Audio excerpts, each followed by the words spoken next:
David was a college student, but he didn't have any friends there. Everyone made fun of him because he was a little weak in studies. He was often bullied and he could never fight back. One day, a boy named Ronnie, who studied with him and was considered smart, decided to play a cruel prank. Ronnie placed a fake snake inside David's college locker. When David opened it, he was terrified. Shaken and scared, he sat in a corner and began to cry. Ronnie recorded the whole incident on video and shared it in the college group. Soon, the entire college was laughing at David. From that day on, everyone started calling him a coward. One day, David walked into an old, dusty bookshop. The moment he entered, the shopkeeper greeted him with a strange, unsettling smile and welcomed him inside. David began browsing through the shelves, running his fingers across the worn-out books. Suddenly, the shopkeeper spoke in a low, eerie voice. "You're very lonely, aren't you?" Hearing this, David froze. His heart raced as he slowly turned around, only to see the shopkeeper standing there, wearing the same creepy smile.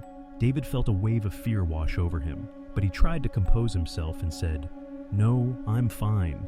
The shopkeeper chuckled softly and whispered, "I can see everything you are alone. You need a friend, someone who will fight all your battles with you." For a moment, David's fear gave way to curiosity. His eyes lit up slightly, and deep inside, he felt a strange happiness at the thought of finally having someone by his side.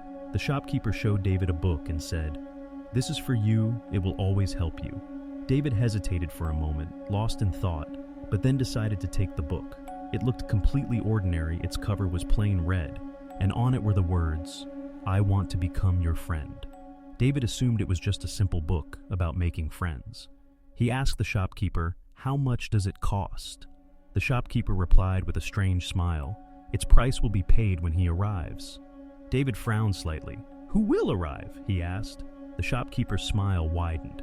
"Your new friend," he said in a low voice. Feeling a bit uneasy but curious, David left the shop with the book.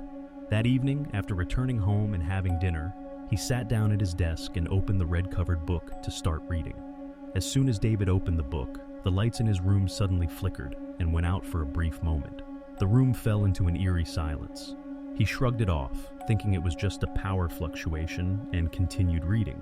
Strangely, there was no author's name anywhere in the book. What caught David's attention was a line written at the very beginning. "This book has come from hell." Reading that sent a strange chill down his spine, but curiosity kept him turning the pages.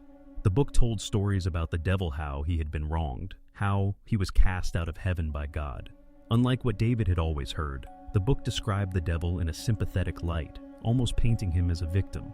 As he kept reading, he reached a page that was unlike the others. The paper was darker, older, almost as if it had been burned at the edges. On that page there were strange symbols and a detailed ritual, a ritual that claimed it could make the devil your friend. David stared at it for a long moment, a mix of unease and curiosity growing in his mind. David thought all of it was just a joke. He closed the book, placed it on the table, and went to sleep. That night, at 2:45 a.m., he had a strange and terrifying dream. In the dream, everyone from his college was chasing him, trying to hurt him. Just as they were about to attack, a tall, dark figure appeared out of nowhere, the devil. The devil stood protectively in front of David and, with a terrifying roar, struck down everyone who tried to harm him. For a brief moment in the dream, David saw the devil's face, dark, sharp, and strangely calm, before he suddenly woke up, breathing heavily. Thirsty, he reached for the water bottle kept beside his bed. As he picked it up, his eyes fell on the table. The book was lying open. His heart skipped a beat. He clearly remembered closing it before going to sleep. It was open to the very same page, the page with the ritual. David stared at it for a few seconds, then shook his head. "Must be the wind," he muttered to himself, trying to brush it off as his imagination. Still, an uneasy feeling lingered in the back of his mind. The next morning, David tried to forget about the strange dream in the book. He packed his bag and went to college as usual, telling himself everything was normal. But as soon as he stepped onto the campus, the usual whispers and snickers followed him. A group of boys who often bullied him spotted him near the hallway. "Hey, look who's here, the coward," one of them sneered. David lowered his head and tried to walk past them, but they blocked his way. Laughter rippled through the corridor. Before David could react, one of the boys suddenly yanked at his trousers and pulled them down in front of everyone. For a second, the whole hallway went silent, then erupted in cruel laughter. David froze in shock, his face burning red with humiliation. Students pointed at him, some recording the scene on their phones, while others shouted nasty remarks. His hands trembled as he pulled his pants back up and stumbled away, desperately trying to hold back his tears. After that humiliating day, David couldn't gather the courage to attend his classes. He walked home with his head down, tears streaming silently down his cheeks. His heart felt heavy, almost broken. For the first time, he thought he'd never wanted to go back to college again. That evening, as the sun began to set and the streets grew dim, David was walking alone on the quiet road toward his house. His thoughts were dark and filled with shame. Suddenly, from the shadows of a narrow alley, the shopkeeper appeared, just as unsettling as before, with that same crooked, knowing smile. He stepped closer and said softly, almost as if he had been waiting for David, "The time has come. You too must change. Call him, he is good. Perhaps God himself sent him to pull you out of all this suffering." David stared at the shopkeeper, his eyes still wet with tears. Those words sank deep into his troubled mind. For the first time, he felt a spark of hope, twisted and dangerous, but hoped nonetheless. He finally asked in a shaky voice, When should I do the ritual?" The shopkeeper's smile widened. 7 days from now, on the night of the darkest moon, the full moon night. David nodded slowly. Over the next 7 days, he didn't return to college. He spent his time locked in his room, making a list of all the things he wanted to change, all the people who had humiliated him, all the fears he wanted to erase. Day by day, something in David's heart began to shift. His sadness was turning into a quiet, burning resolve. On the 7th night, the sky was moonless and the world felt unnaturally still.